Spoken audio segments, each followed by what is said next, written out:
Classical art forms are like vast oceans. A dip in its pristine waters, and you will be swimming in it till eternity. It's a work of a lifetime, and for some, many lifetimes. Have you ever watched a beautiful performance and wondered what must be going in to be able to perform at that level of excellence? Clearly, we all know the response is Riyaaz. Do you think the word Riyaaz can be confined to the word practice? To me, it has way more connotations and references. Don't you wish they told you what exactly they do when they say, "Hum Riyaaz karte hain"? Well, these are the questions that intrigued me, and I decided to get some answers. Not to keep them with me, but to share with the world at large the vision of these artists, their secrets. Hence the series राज रियाज का।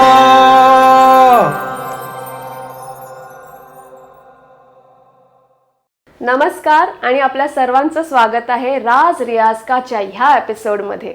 Okay, wait. The entire episode is not in Marathi.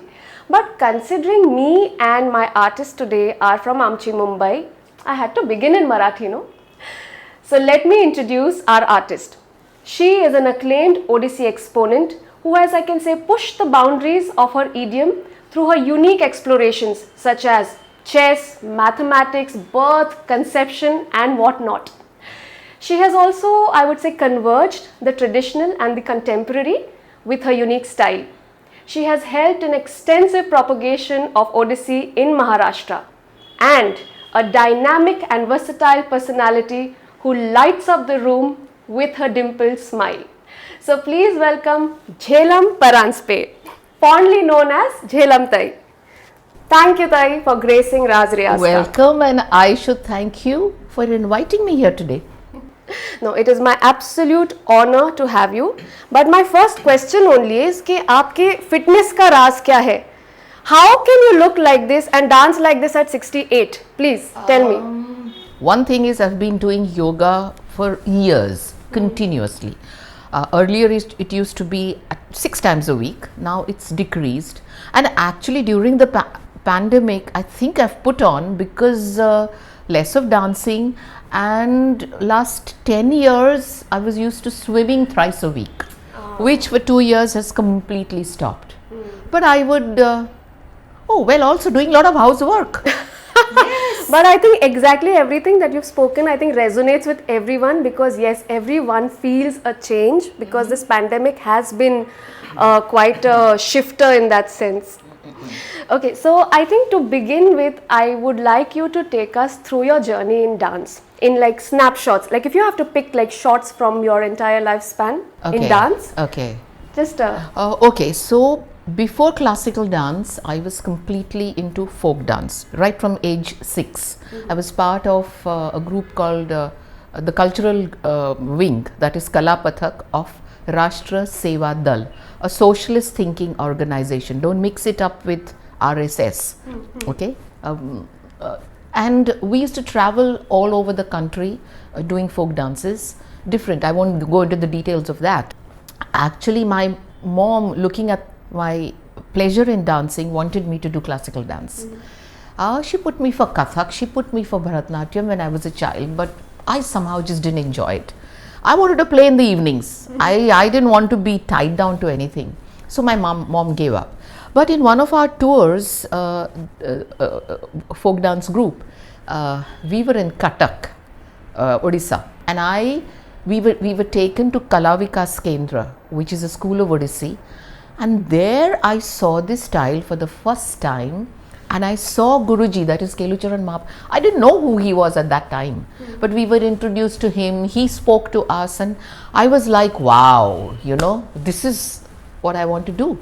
That was in the May vacation between the 10th and 11th standard. And after the 11th, I very much wanted to do that, but there was no teacher in Mumbai teaching Odissi at that time. So it kind of just stayed, how could I do it? And then somebody suggested you can go to Odisha. I said, but who's going to pay for it? My dad was a professor, and I mean, I didn't even know whether I wanted to do it properly. So I just stayed. And then after and in between, once I saw a performance of Sanjukta Panigrahi in Mumbai. That kind of really inspired me. You know, this thing is there, this Kida is there in my brain. I have to do something about it. It so happened that my friend Smita Patil, she knew of my urge of wanting to do Odissi, and so I did find one teacher, Shankar Behera, in Mumbai, and I was doing with him. I did for about 2 years with him, and then he said that you're too good for me, you should go to my Guruji. So I said, how the hell? I mean, go to Odisha. He said, that's your lookout. I'll keep teaching you till you're in Mumbai, but you have to learn from my Guruji. And then Smita stepped in. In one of her filmy parties, Pratima Bedi announced that, you know, I'm calling Kelucharan Mohapatra to Mumbai. Smita's antennae, you know, like immediately. And she told Pratima that I have this friend and can she come join the workshop? Oh, first let her audition with me. So Smita was like, anyway. So I still remember I auditioned. Pratima must have learnt Odissi the same number of years that I did. Okay. But she was Pratima, right? There's a particular difficult movement in Batu Nritya. You know, you do this and you do your torso and your hips. She said, well, you're good. Come tomorrow, let Guruji decide. And that's how I met Guruji in Mumbai. Wow. And after meeting Guruji, there was no stop. And then every year we would go to Cuttack to his house. This was 79, I think. Yeah. So I wanted to interject in between, but many years later, you even won the Sanjukta Panigrahi Award. Yes. That must have been such an amazing feeling. Yes, yes. Okay, so now let me take you in flashback of 1977. What was the Riyaaz like in front of Guruji? What was your day like? I think that would be interesting to know also. In Guruji's house in Cuttack, okay. We were never asked to get up too early because nights used to be very late. Nights were late because Riyaaz would continue. Yes, oh, yes. Okay. So actually the process of Riyaaz, I think, well, when I was with Master Ji, I call him Shankar Behera Master Ji, it was different, like 1 or 2 hours with him, 1 or 2 hours on my own. Like it hadn't really hit me. But in Guruji's house in Cuttack, you know, like around 9 o'clock, we would have a morning tea and all, and we would be waiting for Guruji in the hall, and we would begin and say till about 11 it would go on, and then Guru Ma would say, leave them for breakfast, nashta khaibo. She would scream, and then post that again we would start dancing. There was no particular lunch time or lunch break.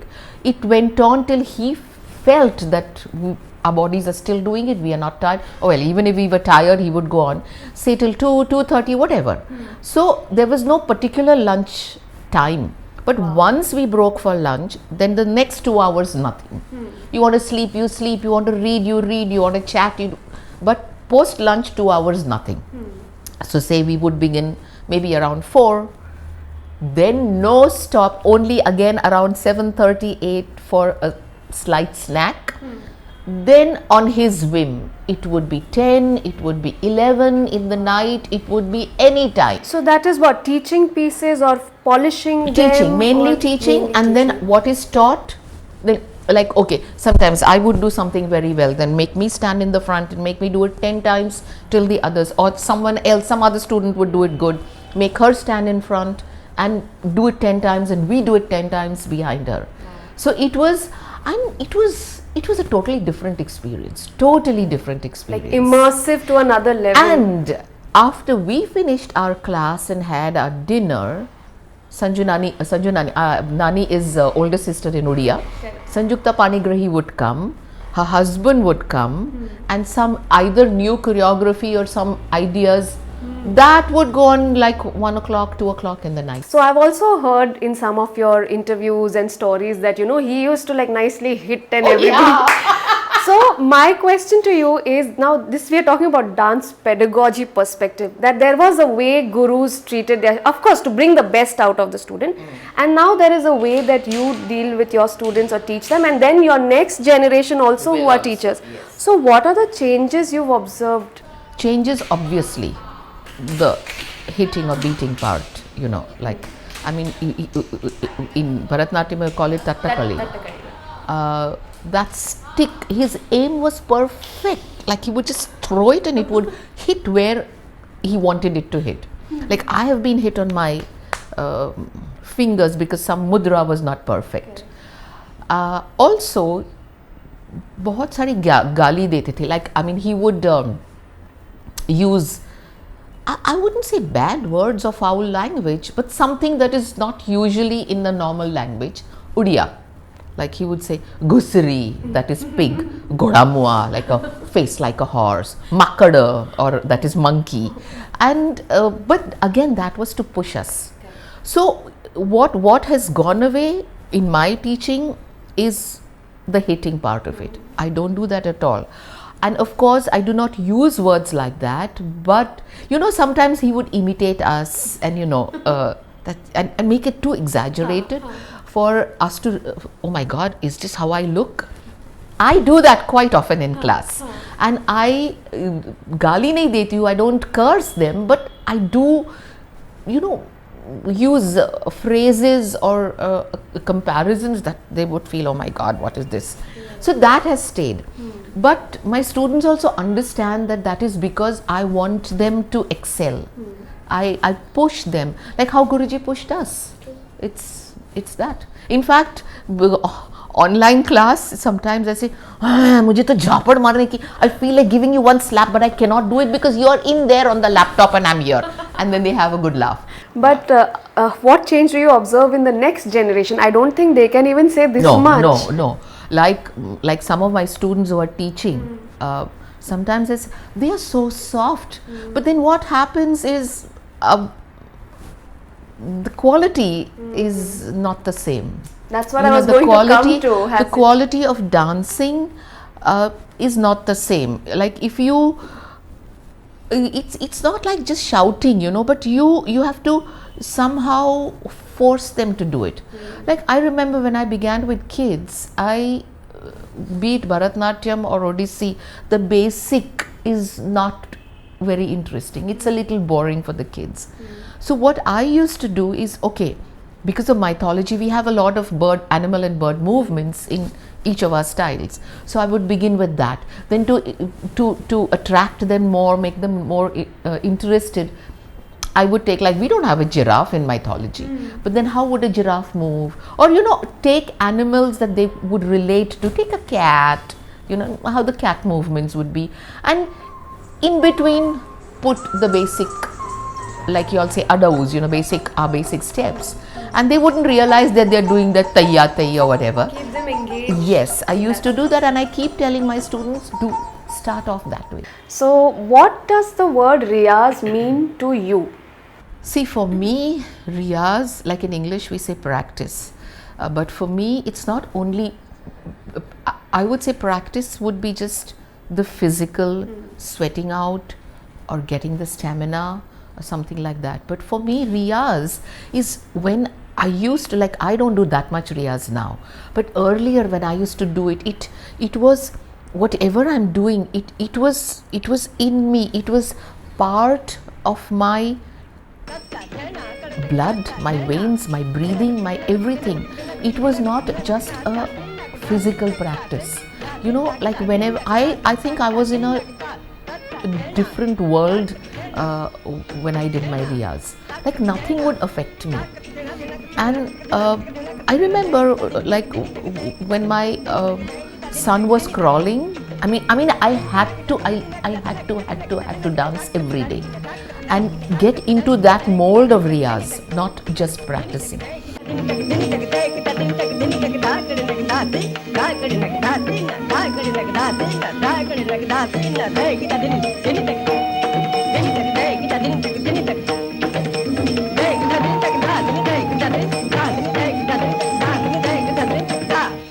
And I remember when my son was young and he would be crawling around, it wouldn't bother me. I would step aside and dance, or sometimes pick him up and keep the thing going. In fact, sometimes if my riyaz did not happen properly and my husband came in the evening, in the night when he would be back from the office and my mood wasn't the same, he would say, "Aaj riyaz neat nahi jala vatta." But so that my riyaz was, maybe I can't put it into words. It's not just physical. It's being there. It's being there. You know, we have an item in, I just remembered, we have an item in which Guruji has choreographed, where there's this Muslim poet, but who is a bhakta of Lord Jagannath, and he's not allowed into the temple. And so there's a piece on that. And then quite often towards the end of it, I would be very emotional because I would become him. And once when practicing, and Bankim was, my son was sitting in front of me and I was talking about it, and at the end of the item, both of us started crying and we hugged each other. That is my riyaz. It's not just physical, you know. I have to be in it, or be it, or I don't know how you would.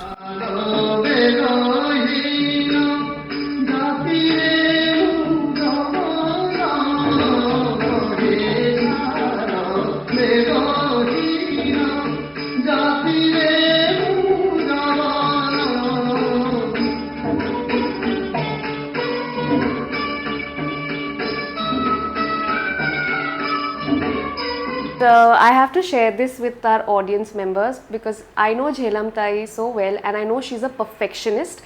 And because I remember this episode which I can never forget, we were performing at the NCPA, it was a group performance, and after we finished we came down and we were like, okay, looking at Tai, anything that you want to tell us?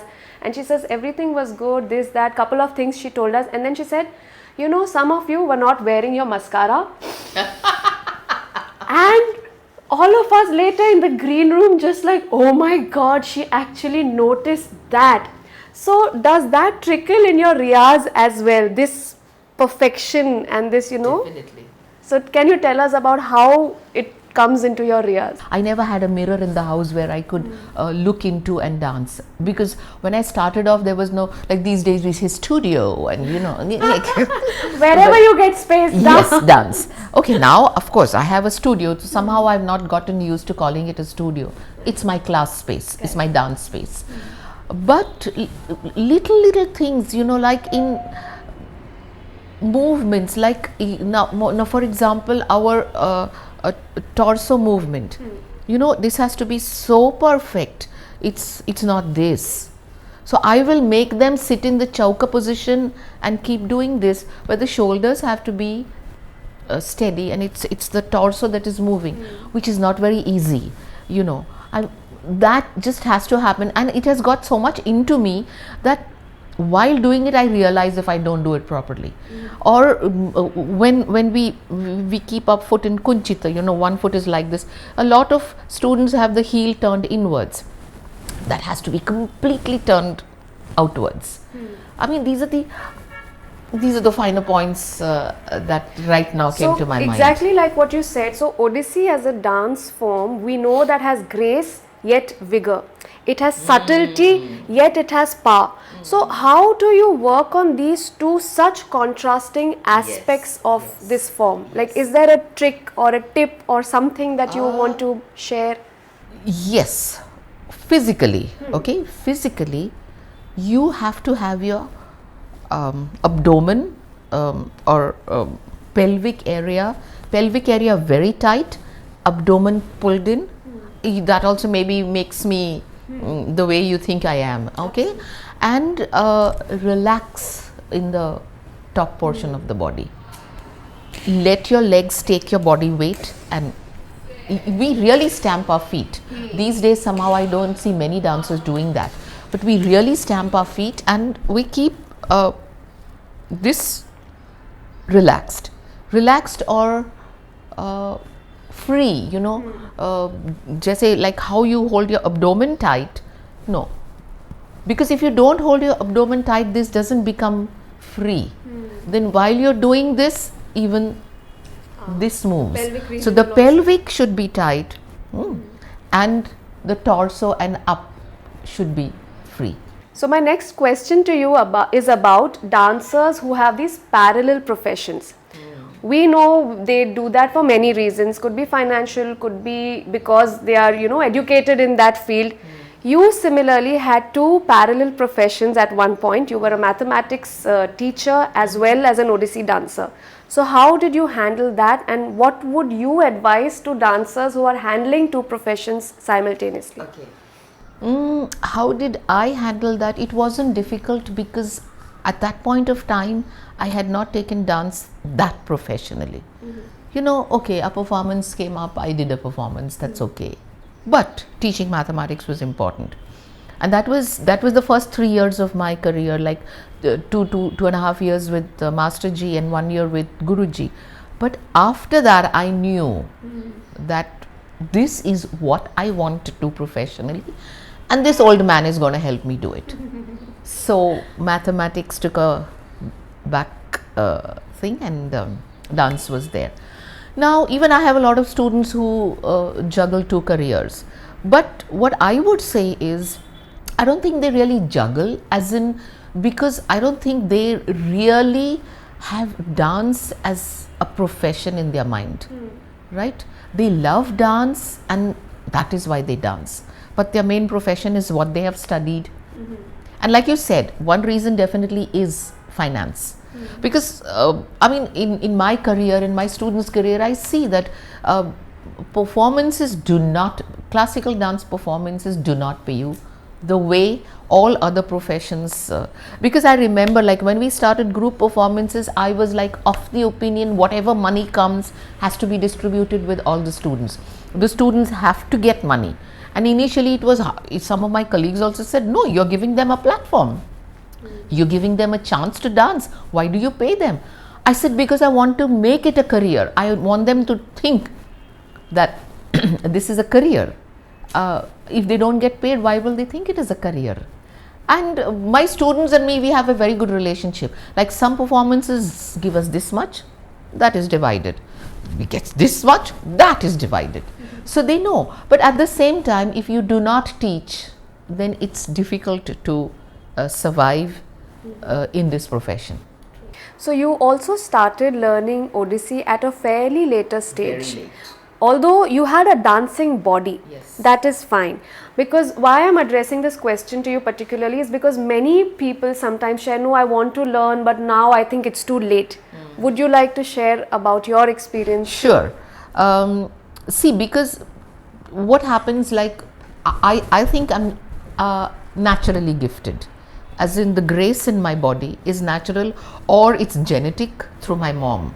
She was also Yes. very into dancing. Yeah, She very loved much into dance. I mean, my career, when it started off, we all used to tease her, it's your surrogate ambition. Because she couldn't do it. I mean, she went to Parvati Kumar, she did a little bit of Bharatnatyam, but somehow her family and the Rashtra Seva Dal, she couldn't find time for it. So Parvati Kumar said, no, if you're not sincere, not serious, I'm not going to teach you. That apart. But with me, I think I got into Odissi at 77, that means I was 22, 23. And but because I was so keen on it, and because my body had just been dancing, used to rhythm, used to moving in rhythm in different types of folk dance, because Master Ji used to say that you're so good, just learn the next thing. And I would say, no, let me do this one piece that you've taught me, let me perfect it, then teach me the next. And he would say, no, you'll buddhi ho jaogi, you'll become old, please learn fast. But I think that I had folk dance earlier in my body helped me. But those who want to start late, even if they don't have any dance in their lives earlier, but if they're really passionate and excited about doing any particular dance form, it's never too late. It's really never too late. And okay, suppose you start at 40, you won't become a professional dancer, that doesn't matter. But dance gives you so much happiness. Whatever problems you have, maybe domestic, maybe elsewhere, workplace, when you dance, you're like... Because why I take your example is because you started at 23 and today you're 68 and you've made it. You've made your presence in this field by doing the work, of course.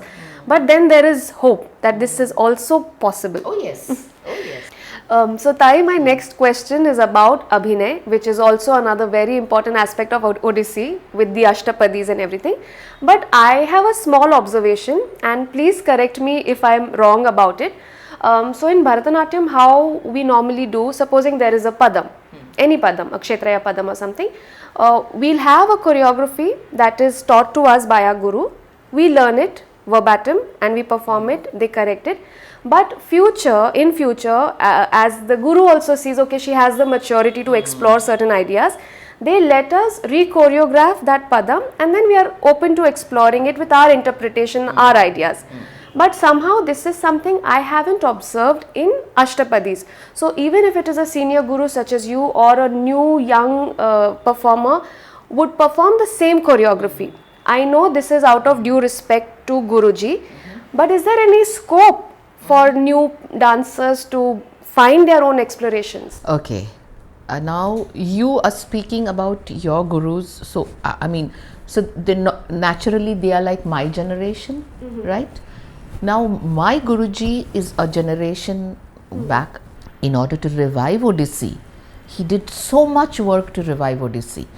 And because I remember on one occasion I had used his music and done something on my own without telling him, and then showed it to him later on, and he was extremely upset. And he said, because I love you so much and I know how sincere you are, I will not say get out to you. If it was anybody else, I would have said get out. I said, why, Guruji? I said, this urge is there in me to create something new. So he said, then you get your own musicians and do it. This was years ago.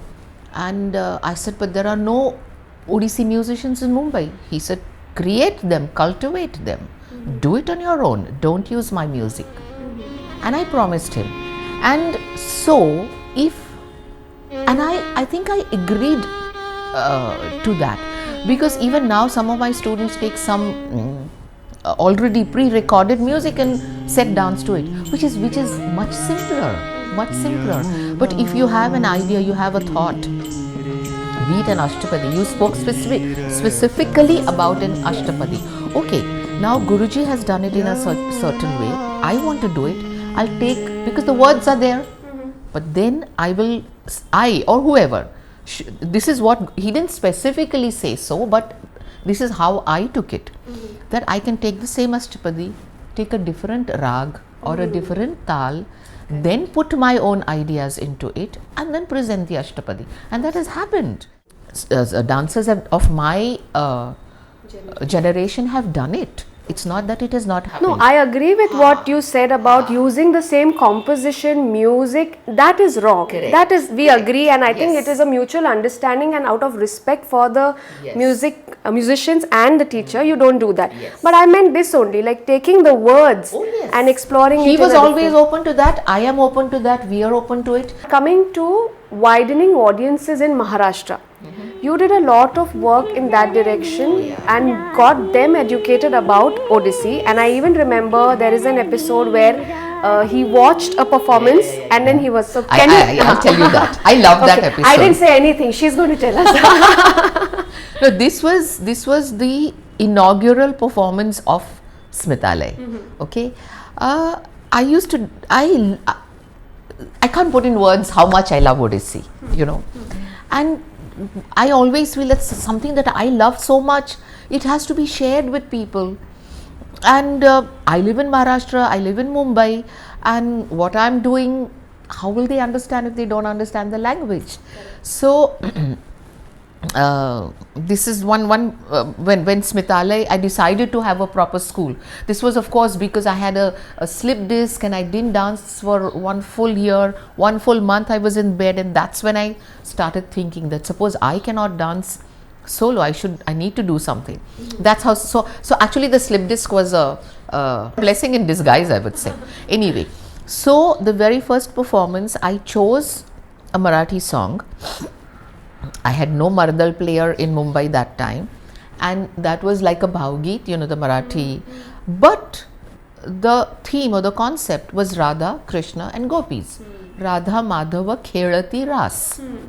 Which is what Yes. Odissi is full And of. Kalindi Tiravarti. So on the banks of the Banks river. of the- So I had taken that and I made it into a 12-minute piece, everything.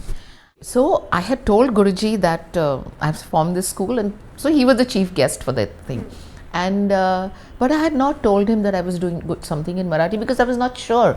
And my audience, it was Dinanath Mangeshkar's, that auditorium. It was full. Like I was like, wow, And okay, each item I explained properly with whatever, little mudras, whatever.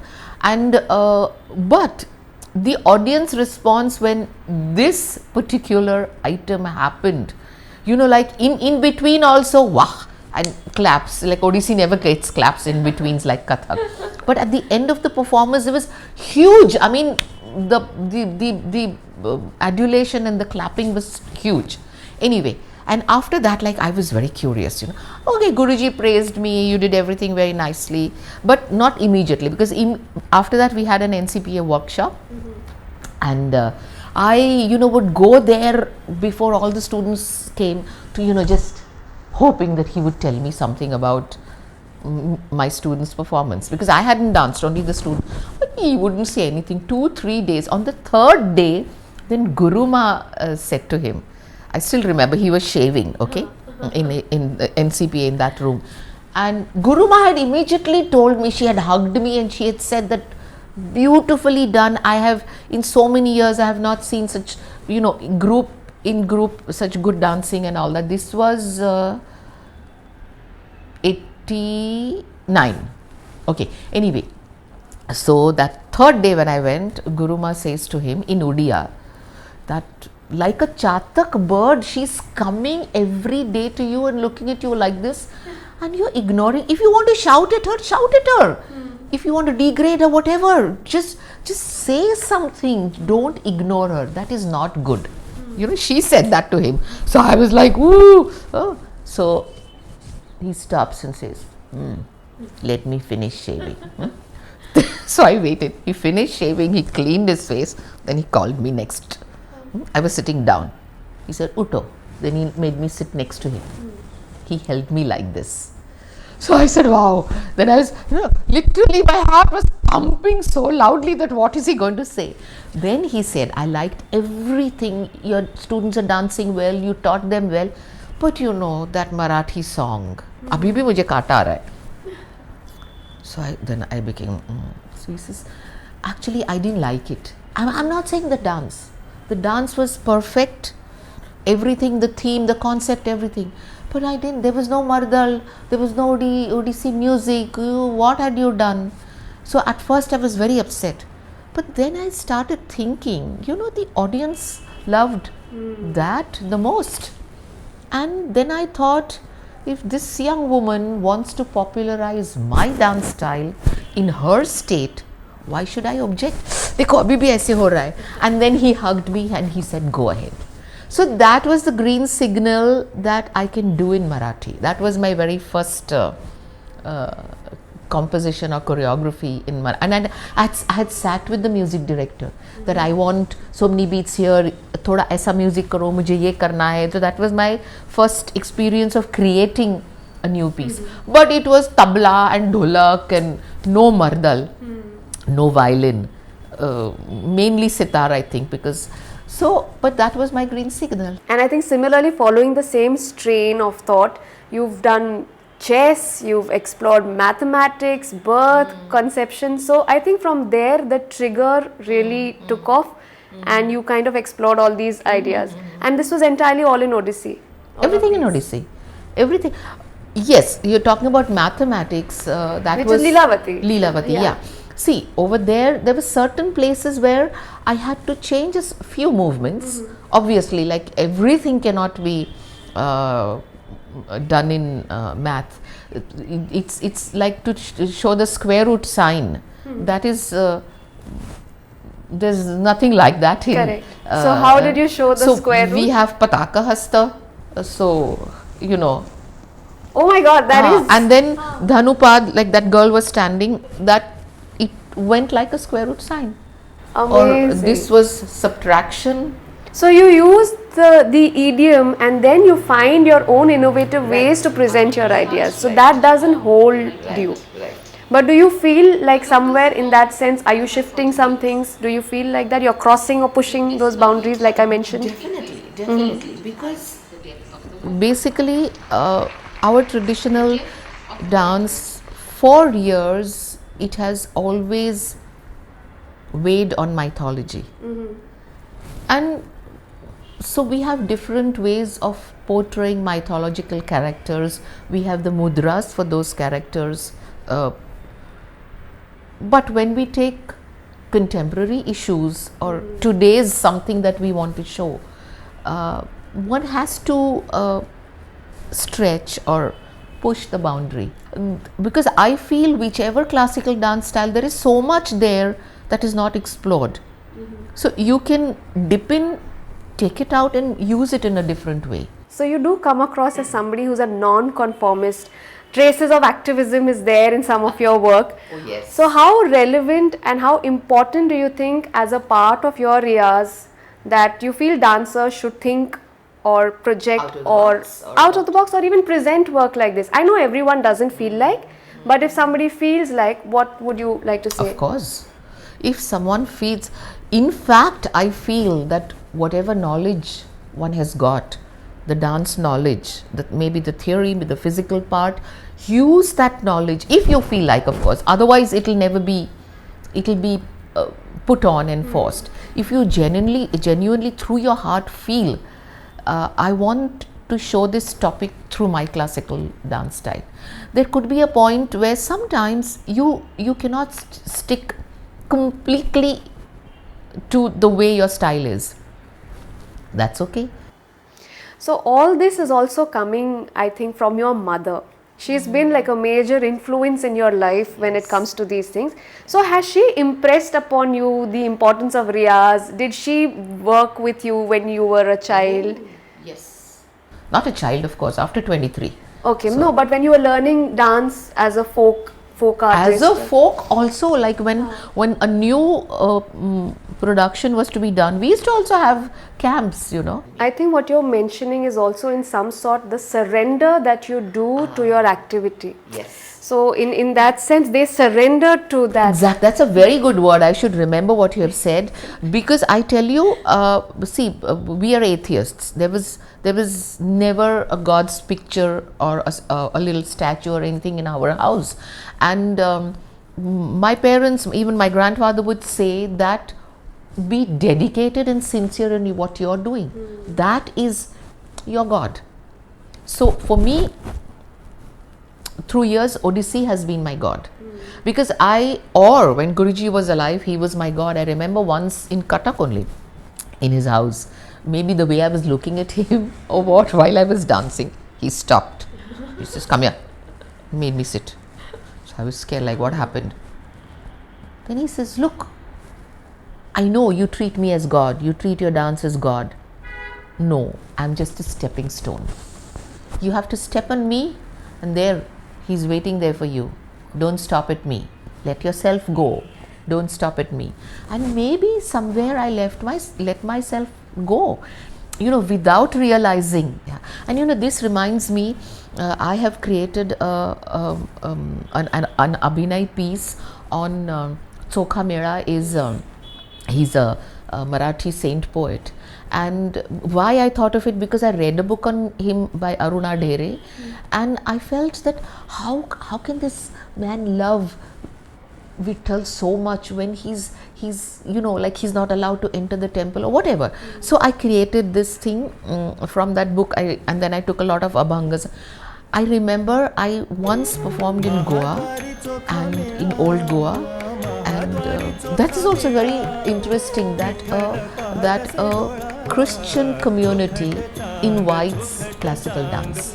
Okay, and so their stage was bang in front of the church, and the doors of the church were open. So while I was dancing, I could constantly see Jesus, you know, and that peaceful, calm statue of Jesus. And while I was doing it, I felt I'm talking to him. and something happened. That performance was something different, and at the end of it I kind of felt that this is what Guruji was saying to me, let go, don't stop at me, just let go. Taking you back to Smita Patil. Okay, y'all were like two peas in a pod. Yeah. You mentioned somewhere y'all were chuddy buddies. Yes. But I don't want to go into how, what, why. But one thing that caught my attention when I was reading about you was that when she passed away, you went into some sort of a shell. And I also remember reading that your mother was very concerned about you, that you've stopped dancing completely. And why I bring it here is because, as we know, we've been through a pandemic. Many dancers, many artists we've lost, and they have lost their loved ones. So you never know what everyone is going through in these difficult times. So I thought maybe we can gain some strength from your experience of how you dealt with that. Yeah, that was quite a blow, and then later on I was very upset with myself that this is like blaming her, that she died and that's why I'm not dancing. That's not right. And dance was something that always helped me or made me happy or made me see things clearly, whatever. So of course my mother kept pushing me, and I wouldn't practice, and then she organized a performance. It was my, what shall I say, dedication to the dance, dedication to Smita's love, dedication to my mom's being there and always wanting me to do it, pushing me. All these things, came together. I mean, I ask the dancers, whoever is going to watch this, why do you dance? You dance because you love it, right? You dance because you're passionate. So there should be no reason to stop you dancing. Whatever happens in life, life is there for you to suffer, for you to be sad, for you to be happy, for you to gain, for you to lose. Life has to go on. But see, you dance because you like it. So dance is there to support you in your life. For those who dance, or for those who paint, or for those who sing, or for those who are into sports, for all those who do anything very passionately, that is there, that flowers your life. Wow. I think Tai has summed up the essence of Riyaaz so beautifully that any question I ask her about what is nutrition, what are exercises, what is warm up, what is cool down, just seems a bit trivial right now. Nutrition, okay. I was almost done here. I've heard it all now, bus ho gaya, but Tai wants to share about nutrition. Okay. We used to have these workshops with Guruji at NCPA. Okay, would start at 11 and go until 6, 7, and heavy dancing. My breakfast at that time, because it was quick also, 1 egg, kacha, 1 banana, 1 cup of milk, 1 teaspoon doctor's brandy, 1 teaspoon peanut crush, and 1 teaspoon honey.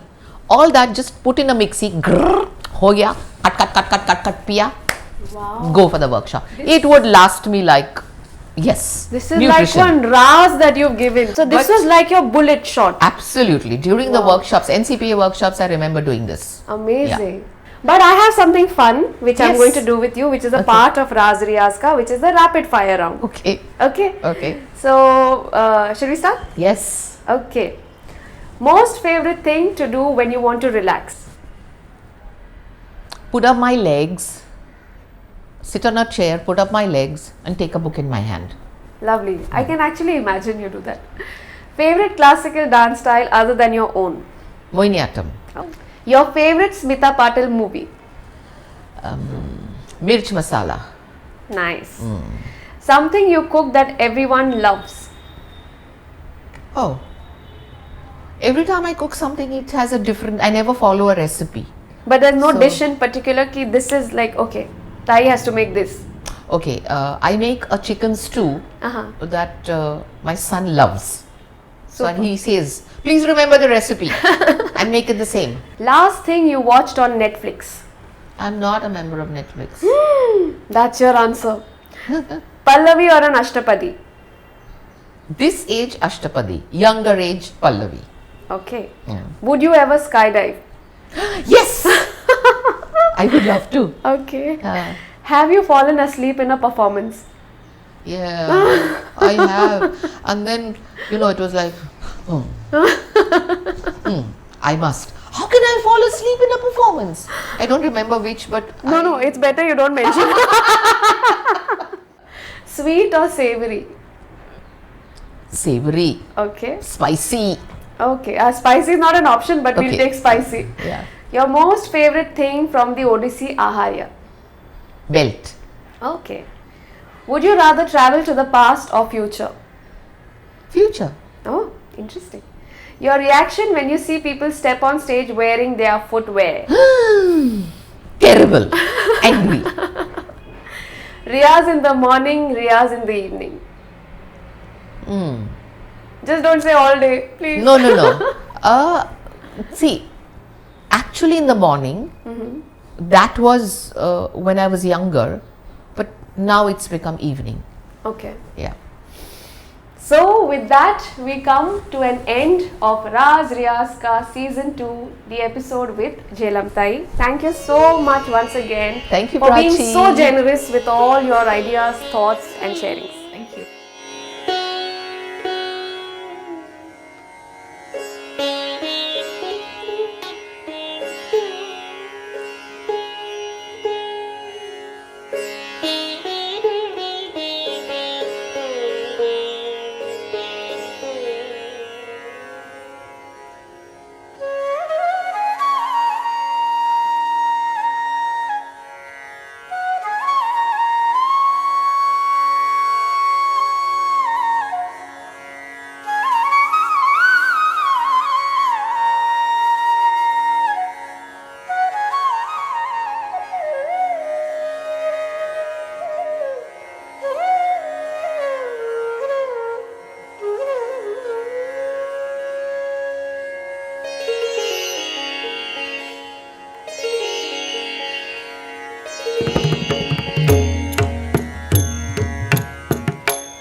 When one uses the word secret, one feels it's something that should not be shared. It should be guarded. But why should knowledge such as this be guarded and not shared? If shared, it will only result in making better and more dedicated artists, and that, in turn, will only benefit the art. We are fortunate to have such artists in the series Raaz Riyaaz Ka, who are breaking the notion of their Riyaaz being a Raaz. राज रियाज का